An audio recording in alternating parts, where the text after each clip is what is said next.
वज़ीर ख़ज़ाना इसहाक डार की जानिब से सऊदी अरब की जानिब से स्टेट बैंक में $2 अरब डिपॉजिट कराने की खुशखबरी सुनाते ही पाकिस्तान स्टॉक एक्सचेंज का 100 इंडेक्स तारीख की बुलंद तरीन सतह पर पहुंच गया।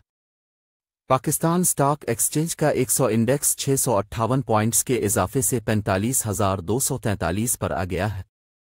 गुज़िश्ता रोज़ 100 इंडेक्स 44,585 पॉइंट्स पर बंद हुआ था। आज कारोबारी हफ्ते के आगाज़ में ही इंटरबैंक में डॉलर ने अपनी कदर में इजाफा किया है।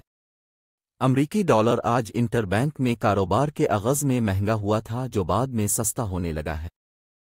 इंटरबैंक में डॉलर ₹1.30 सस्ता होने के बाद ₹278.50 का हो गया। गुज़िश्ता रोज़ इंटरबैंक में डॉलर ₹279.80 पर बंद हुआ था। इधर ओपन मार्केट में डॉलर ₹283 पर बरकरार है।